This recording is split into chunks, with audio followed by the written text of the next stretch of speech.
हम लोग आज चौथे अध्याय की चर्चा करने वाले हैं, इन द सेंस की रिविजन करने वाले हैं जो हमने अब तक पढ़ा था। तो पारायण नहीं करेंगे, इसी के साथ साथ पारायण भी हो जाएगा। और एक पिछला श्लोक हमने जो तो पढ़ा है चौथे अध्याय, उसकी रिविजन करेंगे। तो इस अध्याय का नाम है श्री नारद जी का प्राकट्य, और उसको हम श्लोक देखते हैं। श्लोक आपके सामने है। व्यास उवाच, मेरे साथ में ही बोलिएगा, इति नॉट इन द माइक। इति ब्रुवाणाम संस्तूया मुनीनाम दीर्घसत्रिणाम वृद्धः कुलपतिः सूतं बृहव्रचः शौनको ब्रवीत। तो तीसरे अध्याय के अंत में शिला सूत गोस्वामी ने कहा था कि सोहम वह श्रावयिष्यामि यथातीतम यथामति। वही भागवत जो मैंने सुखदेव गोस्वामी से श्रवण किया था वही मैं आप लोगों को सुनाऊंगा, जैसा मैंने सुना था, जैसे मैंने अधीत मतलब पढ़ा था, और जैसी मेरी मति है अपनी मति के अनुसार, अपना समझावट के अनुसार।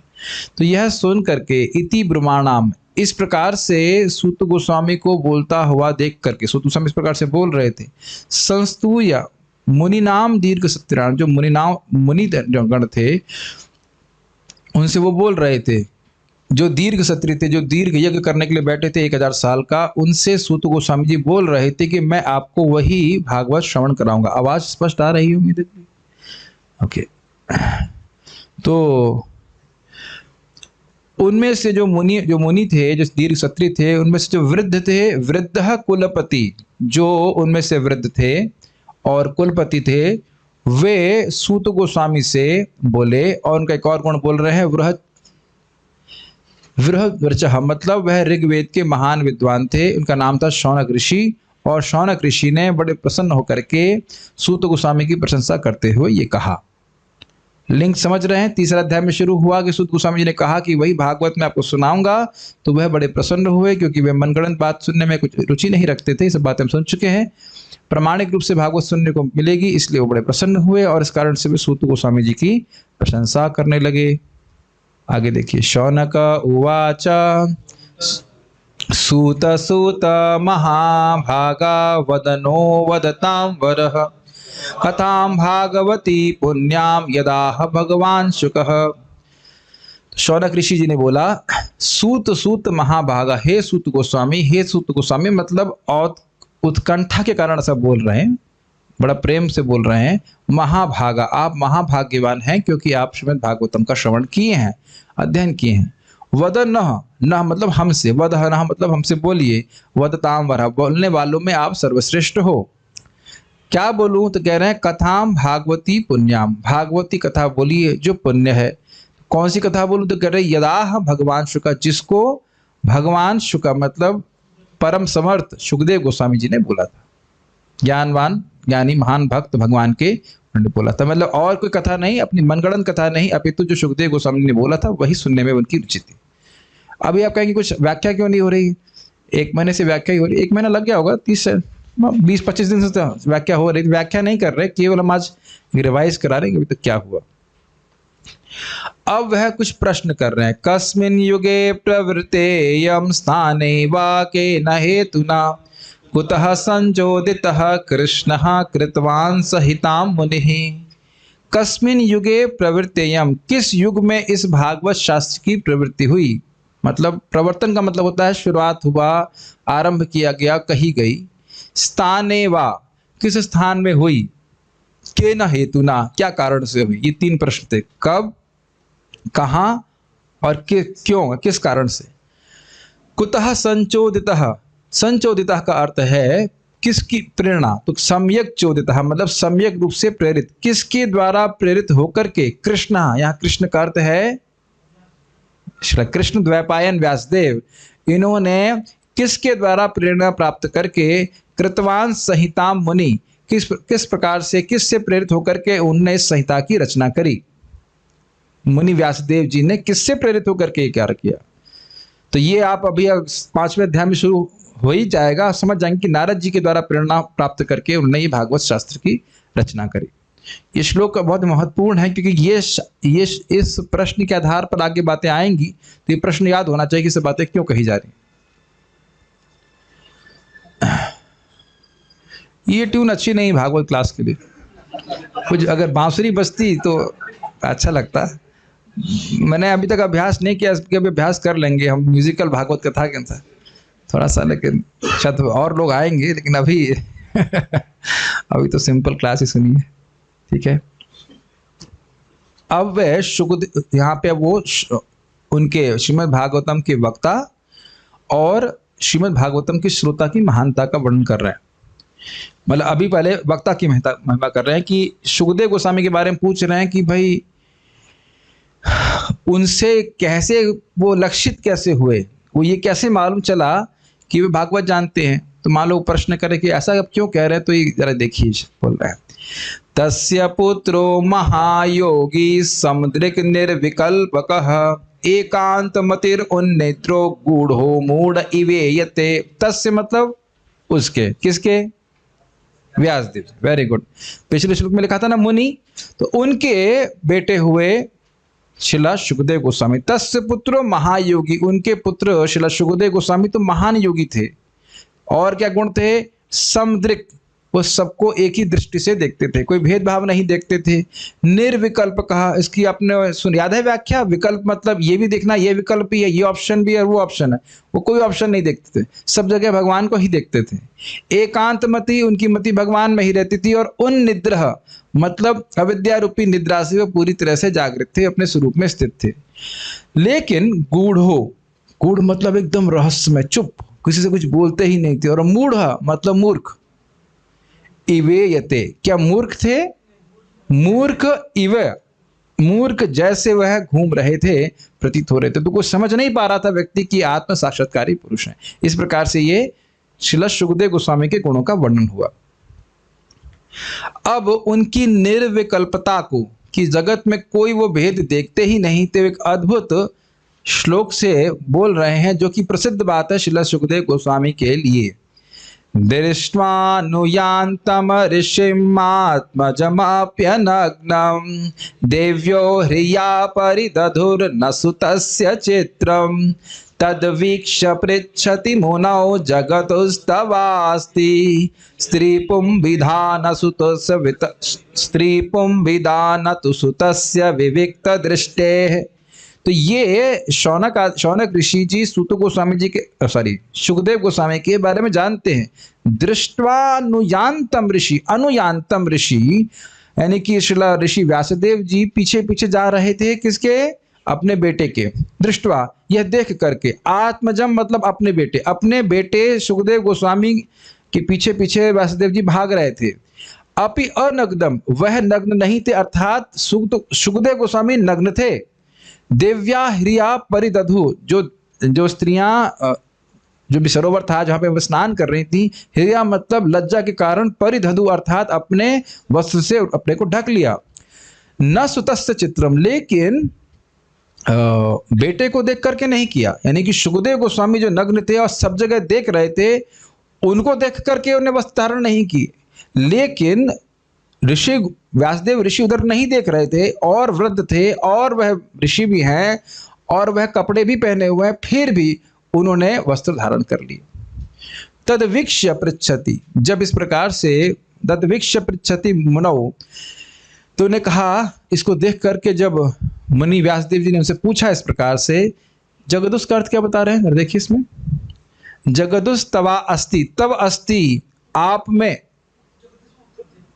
हाँ जगदु मतलब उन्हें उत्तर दिया कि तव अस्ति आप में है। क्या आप में है? स्त्री बुंभिदा, ये स्त्री है, यह पुरुष है, ऐसी दृष्टि आप में है। न तो सुतस्य विविक्त दृष्टि, इस प्रकार की विविक्त दृष्टि, भेद देखने की दृष्टि आपके बेटों लड़के में नहीं है। तो मान लो पूछे आपको कैसे मालूम चला, तो स्त्रियां जवाब देती हैं, हम इस कला को जानते हैं, आंख देख करके बता लेते हैं कि मन का भाव क्या। इसका अर्थ ये नहीं है कि व्यासदेव जी कोई कामी पुरुष थे, लेकिन क्योंकि वो गृहस्थ आश्रम में है, इसलिए स्त्री और पुरुष का भेद देखना उनके लिए स्वाभाविक था। लेकिन ऐसी दृष्टि श्रील सुखदेव गोस्वामी की नहीं थी। ठीक है, तो इससे ये क्यों बोल रहे हैं? क्योंकि पिछले श्लोक में बोला समदृक् निर्विकल्पकः। ठीक है, तो अब इससे क्या हुआ? तो कह रहे हैं, कथमालक्षितः पौरैः संप्राप्तः कुरुजांगलान् उन्मत्त मूक जड़वत विचरण गज साहवये। तो कहा कि कथम आलक्ष्यतः पौरे, पौरे मतलब पूर्ववंश में, पूर्व राज्य में जब पौरे संप्राप्त, जब वह पूर्व राज्य को प्राप्त हुए, कुरु जांगलान, कुरु जांगल आदि विशेष प्रदेश विशेष में घूमते हुए जब वह पूर्व राज्य को प्राप्त हुए, तो वहां पे कथम आलक्ष्यता, किस प्रकार से वे लक्षित हुए कि ये भागवत के विद्वान हैं। अब ऐसा क्यों कह रहे हैं? तो कहते हैं उन्मत्त मूक जड़वत, उन्मत्त मतलब पागल, मूक मतलब चुप, और जड़ मतलब एकदम मूर्ख के समान, मतलब कुछ प्रतिक्रिया नहीं कर रहे थे। तो जड़वत, जड़ थे नहीं, मूक थे नहीं, मूक तो नहीं, सॉरी, उन्मत्त मूक जड़वत बोला जा रहा है। ऐसा नहीं है कि वो पागल थे या वो बोलने में समर्थ नहीं थे या वो जड़ थे, लेकिन ऐसा प्रस्तुत कर रहे थे। तो लोगों को कैसे मालूम चला? और वो कहाँ थे? विचरण गज साहवये, गज साहवये मतलब वह स्थान जिसको हाथी के नाम से जाना जाता है, अर्थात हस्तिनापुर में वो घूम रहे थे। तो किस प्रकार से जाने गए? यानी कि बात यह है कि जब वक्ता के बारे में मालूम ही नहीं है कि भागवत बोलने वाला है, तो वो बोला कैसे? उसको पूछा, इनविटेशन ही कैसे प्राप्त हुआ कि आप आइए श्रीमद् भागवतम बोलिए? इसलिए सब बातें वो कह रहे हैं। मुझे लगता है कि जो भक्त लोग क्लास अटेंड किए उनके लिए कोई कठिनाई तो नहीं हुई होगी, जो नहीं किए हैं उनके लिए आज थोड़ा फास्ट क्लास होगी, लेकिन फास्ट ही क्लास है। कथम वा पांडवे यस्या राजर्षेर्मुनिना सह संवादः समभूतात यत्रेषा सात्वती श्रुति। हे तात, हे बेटा, बेटा ये बताओ, कथम वा किस प्रकार से, कथम मतलब किस प्रकार से, पांडवे यस्या, पांडवे का अर्थ क्या है यहाँ पे? परीक्षित महाराज जो पांडवों के वंश के हैं, वंशज हैं। पांडवे यस्या राजर्षि, और राजर्षि भी हैं। मुनिना सह संवाद समभूत, हे बेटा ये बताओ कि जो मुनि जो थे, मुनि अर्थात सुखदेव गोस्वामी का पांडवों के वंशज राजर्षि परीक्षित महाराज से संवाद हुआ कैसे? तो उस संवाद के बारे में आप क्यों पूछ रहे हैं? तो कह रहे हैं यत्र एषा सात्वती श्रुति, सात्वती श्रुति मतलब वैष्णव श्रुति, मतलब ये जिस संवाद के द्वारा ये श्रीमद् भागवत प्रकट हुई, तो वह संवाद संभव कैसे हुआ? समझ में आ रहा है संभव क्यों होने में क्या दिक्कत है? क्योंकि सुखदेव गोस्वामी किसी से बात ही नहीं कर रहे हैं, उनको लक्षित ही नहीं किया जा सकता कि वो भागवत जानने वाले हैं। शौनक आदि ऋषि, हाँ, सूत गोस्वामी को बेटा कह रहे हैं, बड़े हैं ना वो, तो उम्र में बड़े, प्रेम से कह रहे तात। भाई कई बार बोलते हैं ना तात, अंग, ये सब बोलते हैं तो प्रेम प्रदर्शित करता है। बेटा ये बताओ, ठीक है? तो कहेंगे आप, अच्छा एक और दिक्कत थी कि वह कहीं रुकते भी नहीं थे। मान लो कोई समझ भी जाए कि वो महान भक्त हैं, लेकिन दिक्कत ये कि कहीं रुकते नहीं, तो उसको बोल रहे हैं स गोदोहन मात्रम ही ग्रहेशु ग्रह मेधिनाम अवेक्षते महाभागस्तीर्थि कुर्वंस तदाश्रमम। स मतलब वह तो होता है, लेकिन यहाँ पे वह का मतलब क्या हुआ? सुखदेव गोस्वामी, वो सुखदेव गोस्वामी तो गोदोहन मात्र ही, गोदोहन के समय तक ही गृहेशु गृह मेधि नाम, जो गृह मेधि थे, घर में जिनकी मेधा लगी हुई अच्छी प्रकार से, उनके घर में वह केवल उतने ही समय रुकते जितने समय गाय का दोहन होता है। अब तो सुखदेव गोस्वामी रुकते ही नहीं, क्योंकि गाय का दोहन ही नहीं होता है। क्या करा जाए? जितने कहा जाएगा जितने समय दूध उबाला जाता है उतने समय रुकते, या कुछ भी बोला जाएगा, लेकिन अभी को ऐसा होता नहीं है। अवेक्षते, अवेक्षते का अर्थ क्या है?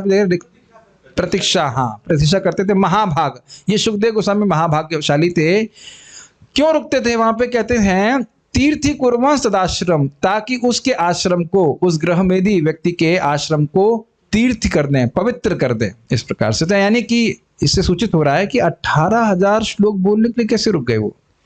जो व्यक्ति आधा घंटा कहीं रुक नहीं रहा है, आधा घंटा मैक्सिमम रुक रहा है, वो व्यक्ति 18,000 श्लोक बोलने के लिए एक स्थान पे कैसे रुक गया? तो ये उनको आश्चर्य हो रहा है कि भी क्लास संभव कैसे हुई, ये बात है। अब वो तो यानी वक्ता के गुणों के बारे में कह करके अब वह श्रोता के बारे में कह रहे हैं। अभिमन्यु सुतम सूत प्राहुर्भागवतोत्तमं तस्य जन्म महाश्चर्यं कर्माणि च गृणीहिनः। अभिमन्यु सुतम सूत, अभिमन्यु के सुत अर्थात अभिमन्यु के पुत्र अर्थात परीक्षित महाराज। हे सूत गोस्वामी, हरे कृष्ण भाई। प्राहुर भागवतोत्तमम, उनको तो भागवतों में सर्वश्रेष्ठ कहा जाता है। आज रिवीजन करा रहा हूं, आज रिवीजन कर रहा हूं। आप एक महीने से क्लास में नहीं आए तो उसी रिवाइज तो कर सकते हैं। फाइल खोल लीजिएगा तो श्लोक सामने रहेगा तो समझ आएगा। प्राहुर भागवतोत्तमम, तो अब से आएंगे ना 5वां अध्याय। एक महीने तो डिपार्टमेंट बंद है तो आ सकते हैं कथा में कम से कम।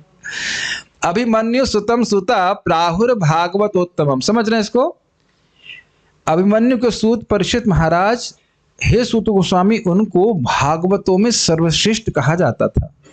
तस्य जन्म महाआश्चर्यम, उनका जन्म महान आश्चर्यजनक है। क्यों आश्चर्यजनक है? क्योंकि माँ के गर्भ में ही उन्होंने भगवान कृष्ण का दर्शन किया था।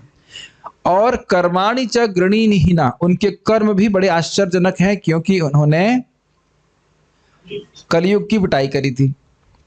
पिटाई किए थे, डांटे थे, पिटाई तो नहीं किए थे, डांटे थे, छोड़ दिए थे डांट करके। गृणी, और उनके कर्म बड़े आश्चर्यजनक हैं। गृणी ही नह, नह मतलब हमसे आप कहिए, ये बात बोल रहे हैं। स सम्राट कस्य वा हेतुः पांडुना मानवर्धनः प्रायोपविष्टो गंगायाम अनादृत्यादिराट श्रियम। ये बड़ा विशेष श्लोक है। अब वो कह रहे हैं कि ये संभव कैसे हुआ कि वह अपना प्राण छोड़ने के लिए जगत में, सॉरी, गंगा जी के पास में आ गए। कह रहे हैं स सम्राट, वह तो सम्राट थे, पूरे विश्व का एक छत्र आधिपत्य था उनको। कस्य वा हेतु, किस कारण से? पांडु नाम मानवर्धना, वह तो पांडवों की कीर्ति का मान वर्धन कर रहे थे। प्रायोपविष्ट गंगायाम, प्राण छोड़ने के लिए गंगा जी के पास। अनादृत्य अधिराट श्रियम, क्या कारण था कि अपना जो अधिराट श्रियम मतलब पूरा जो एक छत्र राज्य था उसको अनादर करके आए? क्या दुखी थे? क्या ऐसा कुछ कर दिए थे जिससे कि उनके पूर्वजों का नाम डूब गया हो? तो कहते नहीं, पांडु नाम मानवर्धना, जो पांडवों का राज्य था, जो पांडवों की कीर्ति थी, उसको बढ़ाने वाले थे। कहीं कोई भौतिक रूप से फेलियर नहीं था, डिस्ट्रेस नहीं था, परेशानी नहीं थी जिसकी वजह से वह पूरे राज्य को तिरस्कृत करके वह गंगा जी के पास बैठ जाते। तो यह कैसे संभव हुआ? क्या कारण था? उनको जानने की बहुत बड़ी इच्छा हुई। ठीक है, आगे देखते हैं। आज आप लोग सोच रहे होंगे कुछ एक्सप्लेनेशन नहीं हो रहा है, लेकिन हो सकता है कि कहे अरे भाई राज्य होता है, लेकिन कभी कभी क्या होता है ना, कमजोरी आ जाती है। कमजोरी हो गई तो हो सकता हो कि शत्रुओं ने आक्रमण कर दिया, हार गए हो तो पिट करके जा रहे लौट गए, हो सकता ये कारण हो। तो कहते हैं ना, नमन्ति यत्पाद निकेतमात्मनः शिवाय हानि धनानि शत्रवः कथं सवीरः श्रियमंगदुस्त्यजाम युवैशतोस्तृष्टुमहो सहासुभिः। नमन्ति यत्पाद निकेतम, जिनके पाद निकेत मतलब जहां पे उनके चरणों का घर था, मतलब उनकी चरण गद्दी, चरण चौकी, जहां वो मैंने बताया था राजा लोग पांव को जमीन पे न रख करके एक चौकी के ऊपर रखते थे, तो उस चौकी के ऊपर नमन्ती, जो उनके शत्रु थे, वह नमस्कार करते थे। क्यों नमस्कार करते थे? तो कह रहे हैं आत्मनः शिवाय, अपने कल्याण के लिए। लड़ाई की तो बात छोड़ दीजिए, उनके शत्रु आकर के उनके चरण चौकी पे नमन करते थे। आनीय हानीय दनानि शत्रवः शब्द जो है वो प्रसिद्धि के लिए कि हाँ ये बात प्रसिद्ध है। आनीय मतलब लेके आते थे। क्या लेके आते? धनानि, बहुत सारा धन लेके आते थे। कौन लाते थे? शत्रु। शत्रु तो थे, लेकिन वो शत्रु अपने कल्याण के लिए उनके चरण में आकर नमस्कार करते और धन को समर्पित करते। यानी कि आप समझ सकते हैं कि उनको कोई कंपटीशन नहीं था जगत में, कोई उनसे झगड़ा करने वाला नहीं था। अगर आपको लग रहा है कि धन प्राप्त करने में दिक्कत होती है तो हमारे नेटवर्क प्रभु से पूछिए, जिनको सामान बेचते हैं उनको हम लोग, उनको भी फोन करना पड़ता है बार बार, अरे भाई दे दो, भाई दे दो, भाई दे दो, तब भी नहीं देते, है कि नहीं? और शत्रु आके पैसा देगा कभी? सोच लीजिए। ये अच्छा एग्जाम्पल है, इज इट नॉट? बिजनेस में सामान बेचा है, उसने सामान खरीदा है, तब भी नहीं देता। महाराज पे जोक करते ना, बड़ा अच्छा जोक है कि एक व्यक्ति ने किसी से पैसा ले लिया वो बड़ा अच्छा जोक है। और जब भी वो फोन करता तो कहता हेलो हेलो, कुछ सुनाई नहीं दे रहा, कुछ सुनाई नहीं दे रहा। तो इस प्रकार की स्थिति रहती थी। तो एक बार उसने अच्छा जोक है, उसको डायल किया, जो क्या उस जमाने में कंप्लेन होता है, लाइन वाले को कहा कि भाई ये क्या बात है कि हमारी आवाज सुनाई पड़ रही है, उसको उसकी आवाज, हम उसकी आवाज हमको सुनाई पड़ रही है, हमारी आवाज क्यों नहीं सुनाई पड़ रही है। तो फिर वो उसने लाइन वाले, एक्सचेंज वाले ने भी बोला कि भाई देखो ये कह रहे हैं, पहले इसने फोन उठाया, कहा हेलो हेलो, तो कहा कि अरे तुमने मेरा पैसा ले रखा था, कुछ सुनाई नहीं दे रहा है, कुछ सुनाई नहीं दे रहा है। तो एक्सचेंज वाला बोला नहीं हमको तो सुनाई पड़ रहा है, हमको तो सुनाई पड़ रहा है। तो बोला अरे तुमको सुनाई पड़ रहा तो तुम दे दो। तो इस प्रकार से आप देख सकते हैं कि लोग पैसा मांगने में भी वापस नहीं करते। लेकिन यहाँ पे आप क्या देख रहे हैं, शत्रु हैं, शत्रु स्वयं आकर के अपने कल्याण के लिए उनको नमस्कार करके दे रहे थे। तो ये आप ये नहीं कहना चाहिए, ये नहीं सोचना चाहिए कि शत्रु से हार करके, पिट करके कहीं वो जो है अपने अपने राज्य को त्यागने को सोचते ना, ऐसे नहीं। कथम सवीर श्रियमंग दुष्टजाम, अंग शब्द यहाँ पे आ रहा है ना, देखिए श्रियम अंग, अंग शब्द है सूत गोस्वामी के लिए। हे अंग आप हमसे बड़े प्रिय हैं, आप हमारे बड़े प्रिय हैं। इस प्रकार से भी हम बहुत सारे प्रश्न आपसे कर रहे हैं। कथम सवीर, उस वीर के लिए किस प्रकार से संभव हुआ कि दुष्टजाम, जो लक्ष्मी बहुत दुस्त्यज है, भाई लक्ष्मी प्राप्त करना, कैसी लक्ष्मी, जो शत्रु स्वयं आकर के दे रहे थे। धन को वैसे ही त्यागना बड़ा कठिन है, लेकिन धन अपने आप ही आ रहा है तो त्यागना कितना कठिन है। और वह युवा भी थे, युवेश एश तोस्तुष्टुम, उसको त्याग करके अहो सहासु भी, वह प्राणों को भी त्यागने वाले थे। जो लक्ष्मी बहुत दुस्त्यज होती है उसको त्यागने के लिए उत्सुक हुए और अपने प्राणों को भी त्यागने के लिए वह उद्यत थे। ये कैसे हुआ, जबकि वो तो युवा थे। वृद्धावस्था में कोई करता तो अलग बात होती, कभी कभी कह देता है वृद्धावस्था में कि हम मरना चाहते हैं, हम शरीर त्यागना चाहते हैं। ऐसे महाराज बोल रहे थे कि कोई बुढ़िया थी, वो भी बार बार बोलती थी कि मैं मर जाऊंगी, मैं मरना चाहती हूँ। तो महाराज बोली ऐसा करो, ये 2 करंट की तार पकड़ लो और मर जाओ। कहते नहीं ऐसे नहीं मरूंगी। तो वृद्धावस्था में भी व्यक्ति मरना नहीं चाहता है, तो युवावस्था में इतना धन प्राप्त करने के बाद फिर कैसे उन्हें शरीर त्याग दिया, बताइए। शरीर त्यागने के लिए उद्यत कैसे हो गए, ये बात भी संभव सी लगती है। तो उनको आश्चर्य हो रहा था कि संभव हुई कैसे संवाद।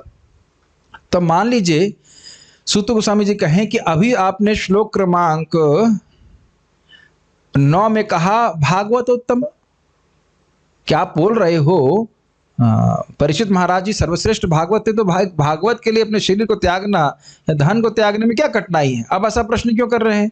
तो इसमें वो कहते हैं शिवाय लोकस्य भवाय भूतये यौत्तम श्लोक परायणा जनाः जीवन्ति नात्मार्थमसौ पराश्रयम् मुमोच निर्विद्यः कुतः कलेवरम्। देखिए जो उत्तम श्लोक परायण जन हैं, जो भगवान उत्तम श्लोक मतलब जिनकी कीर्ति उत्तम श्लोक में गाई जाती है, भगवान विष्णु, जो भगवान विष्णु के परायण लोग हैं, वह तो लोकस्य लोगों के शिवाय कल्याण के लिए, भवाय समृद्धि के लिए, भूतये मतलब काम आदि की प्राप्ति के लिए जीते हैं। जीवंति ना आत्म अर्थो, जीवंत नात्मार्थमसौ पराश्रयम, वह अपने अर्थ के लिए नहीं जीते, वह दूसरों के कल्याण के लिए जीते हैं। ऐसे परीक्षित महाराज थे जिनका शरीर पराश्रय था, मतलब दूसरों को आश्रय प्रदान करने वाला था, दूसरों के लिए धर्म अर्थ काम मोक्ष और भगवत प्रेम भी कह सकते हैं, भक्ति के भी करने का साधनभूत था। उन्हीं के आश्रय में सब लोग भक्ति कर रहे थे। तो मुमोच निर्विद्य, निर्वेद्य मतलब एकदम हे मान करके किस प्रकार से अपने कलेवर को, कुतः कलेवर मतलब किस प्रकार से अपने कलेवर को त्यागने के लिए उद्यत हुए। हम मान रहे हैं कि उनका शरीर से खुद कोई आसक्ति नहीं थी, लेकिन उनके शरीर के द्वारा दूसरों को आश्रय प्राप्त हो रहा था ना। तो ऐसी स्थिति में इस शरीर से को किस प्रकार से त्यागने के लिए उद्यत हुए, तो यह भी उनको आश्चर्य हो रहा है।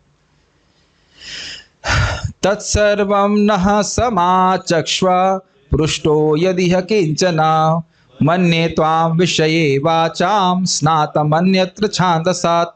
तत्सर्वं नः, यह सब कुछ जो हमने पूछा है, नः हमसे, समाचक्ष्व हमसे कहिए, पृष्टो यदिह किंचन जो कुछ भी हमने आपसे पूछा है।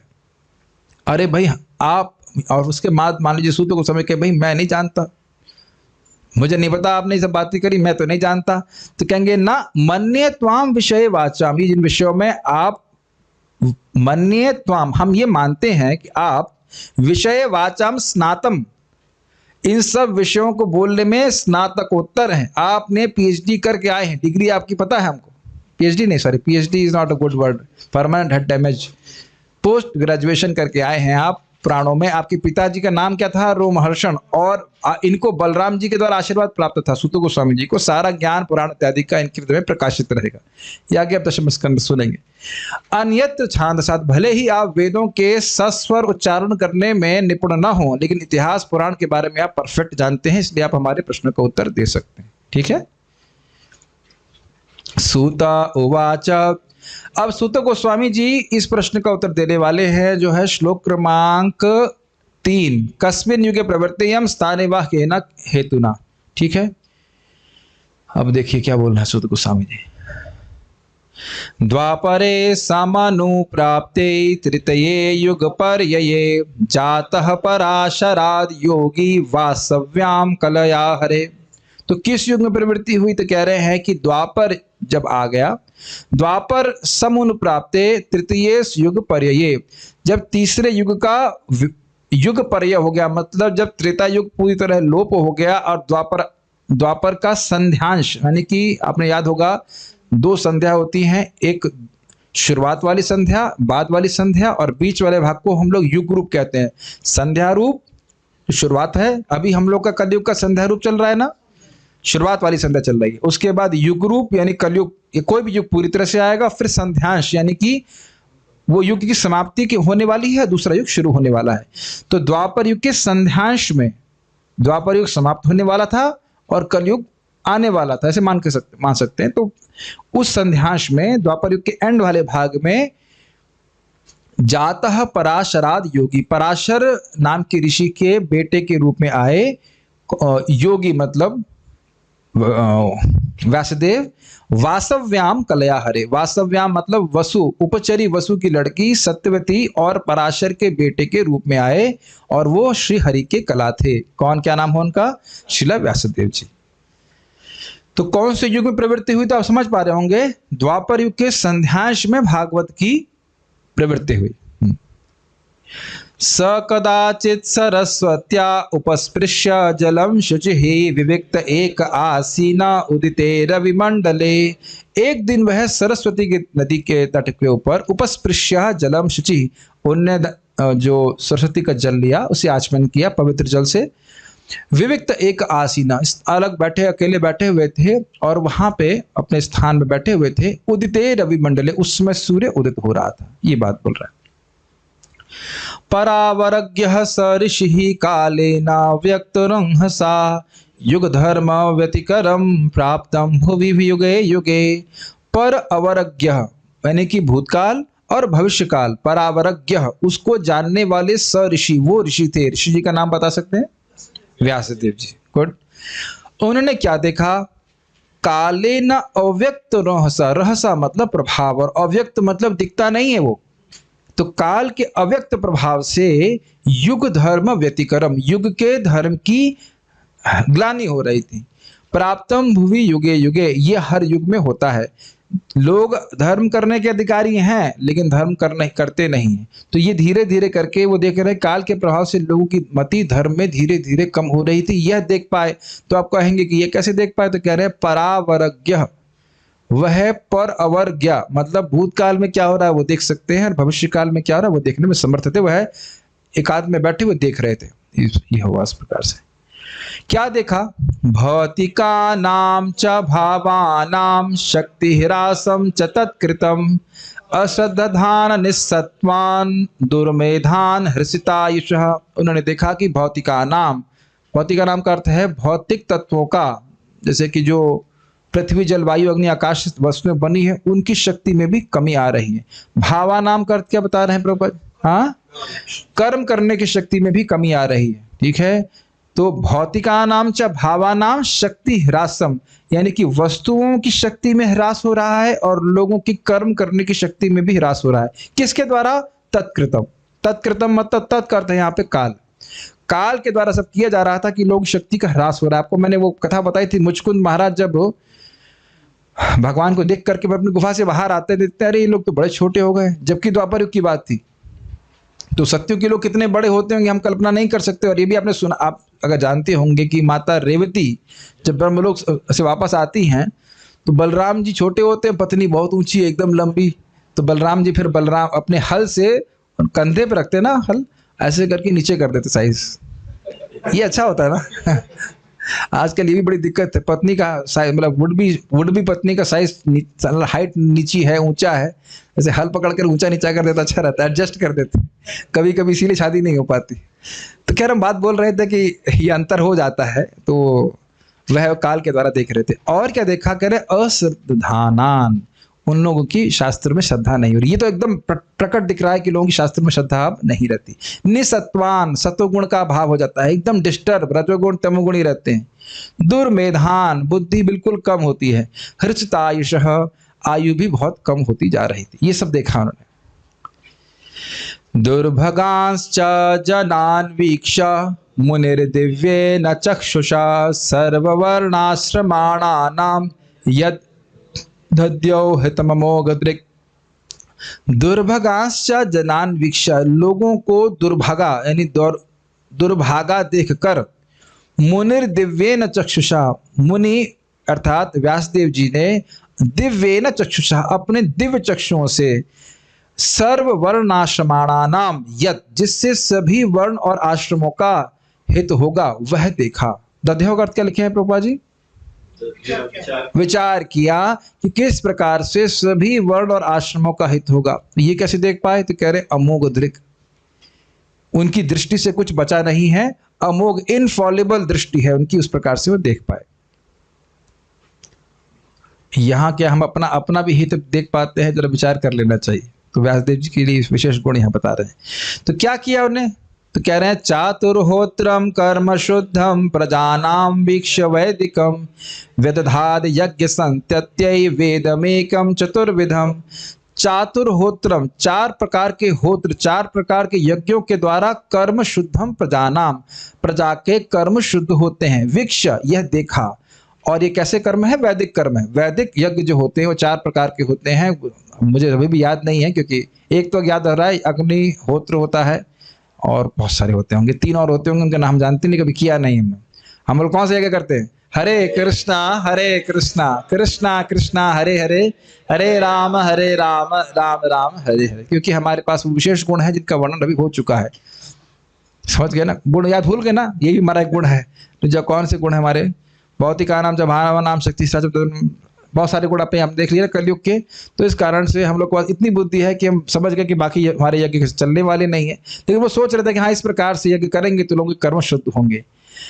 व्यदधाद, व्यदधाद का अर्थ प्रपात क्या लिए? हेल्प कीजिए मेरी। हाँ, बनाया। व्यदधाद यज्ञ संत्यत्य, यज्ञ की विधि का विस्तार किया। संत्यत्य मतलब विस्तार किया। संतति का मतलब होता है बच्चे, बच्चे का मतलब अपना विस्तार। तो इसी तरह कह रहे हैं व्यदधाद यज्ञ संत्यत्य, यज्ञ की विधि का विस्तार किया। और उसके लिए क्या किया? वेदम एकम चतुर्विधम, इन्हें एक वेद को 4 भाग में कर दिया। ठीक है, अब किस प्रकार से किया देखिए। ऋग यजुः सामथर्वाख्या वेदाश्चत्वार उद्धृताः इतिहास पुराणम च पंचमो वेद उच्यते। ऋग्वेद, यजुर्वेद, सामवेद, अथर्ववेद, वेदाश्चत्वार उद्धृता। इस प्रकार से वेद को 4 भाग में किया। इतिहास पुराणम च पंचमो वेद उच्यते, और वेद की ही व्याख्या इतिहास और पुराण के रूप में प्रस्तुत करी, जिसको 5वां वेद कहा जाता है। वो वेद से अलग नहीं है। उसके बाद किसको क्या क्या दिया जरा देखिए। तत्र वेगधरः पैलः सामगो जैमिनी कविः वैशंपायन एवैको निष्णातो यजुषामुत। तत्र फिर वेद, तत्र ऋग्वेदधरः पैल, पैल नाम के ऋषि को उन्होंने वेद का, ऋग्वेद का सौंपा, ऋग्वेद दिया। सामगो जैमिनी कवि, साम वेद को जैमिनी कवि को दिया। वैशंपायन एवं को निष्णातो यजुषामतः, यजुर्वेद को उन्हें वैशंपायन को दिया, जिसमें वे बड़े निष्णात थे, और इस कारण से वह उता मतलब बहुत प्रसिद्ध हुए।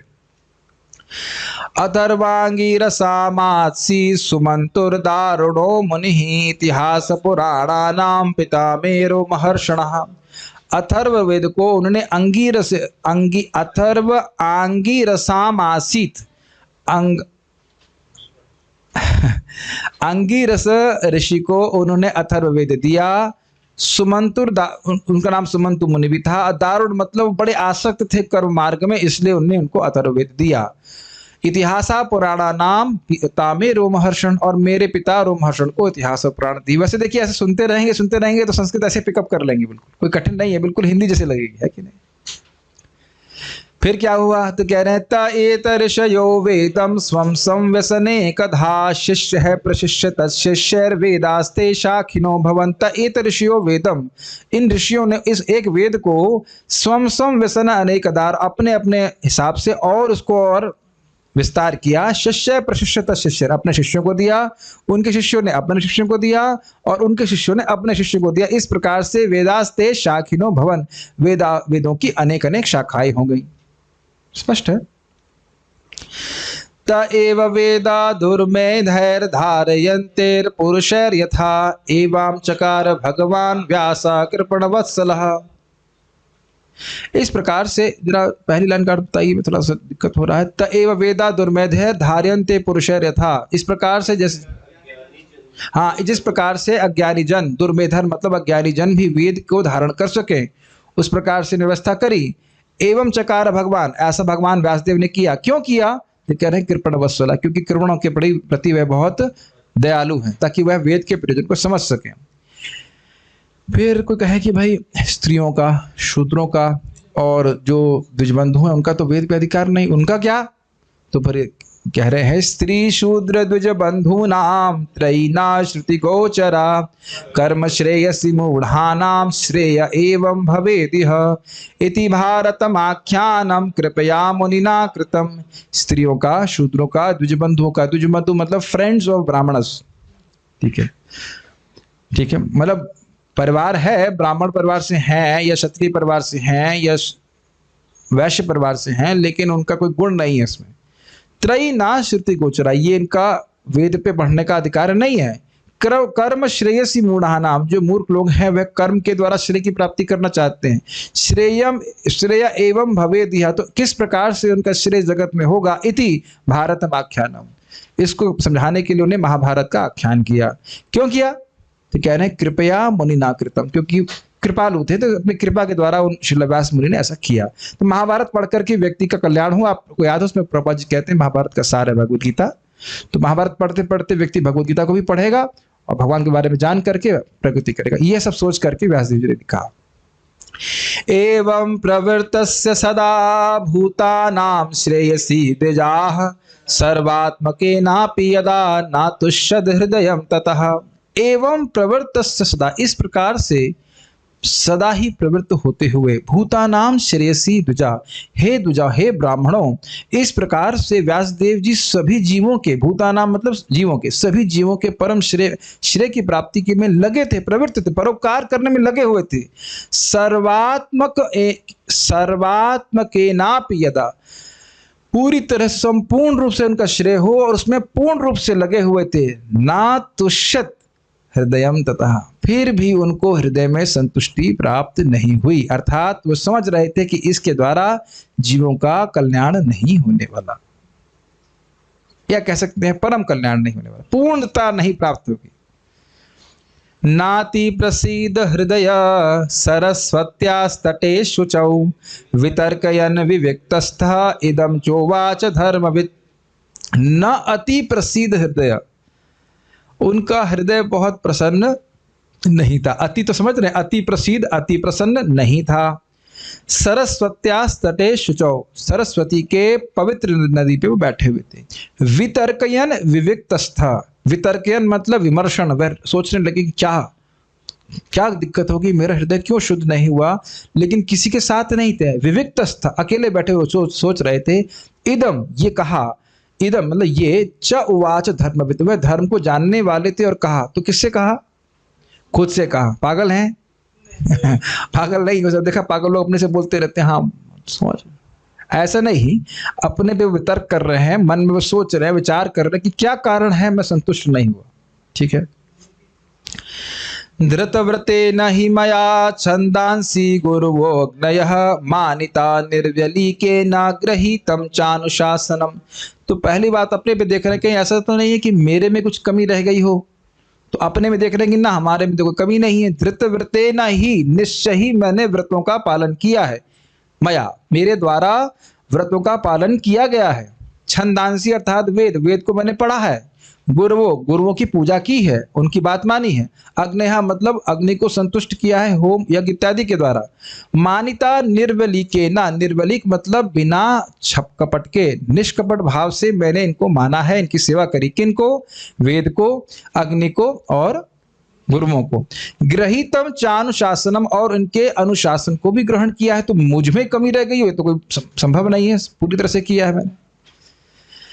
अच्छा, दूसरों के बारे में कल्याण करने में अपने कुछ कमी रह गई तो कह रहे हैं भारत व्यपदेशेना ह्याम्नायर्थश्च प्रदर्शितः दृश्यते यत्र धर्मादि स्त्री शूद्राधिविरप्युतः। भारत व्यपदेशेना, महाभारत के उपदेश के द्वारा, उसको प्रकट करने के द्वारा ही निश्चित आम्नाय अर्थश्च प्रदर्शित। आम्नाय मतलब वेद, वेद के अर्थ को भी मैंने प्रकट कर दिया है। ऐसा नहीं है कि अगर मान लीजिए कोई वेद ना पढ़ सके तो वो अधूरा रह जाएगा, नहीं, महाभारत पढ़ के वह वेद के अर्थ को समझ लेगा। दृश्यते, उससे क्या होगा तो कह रहे दृश्यते यत्र धर्मादि, जिससे धर्म आदि भी देखे जा सकते हैं।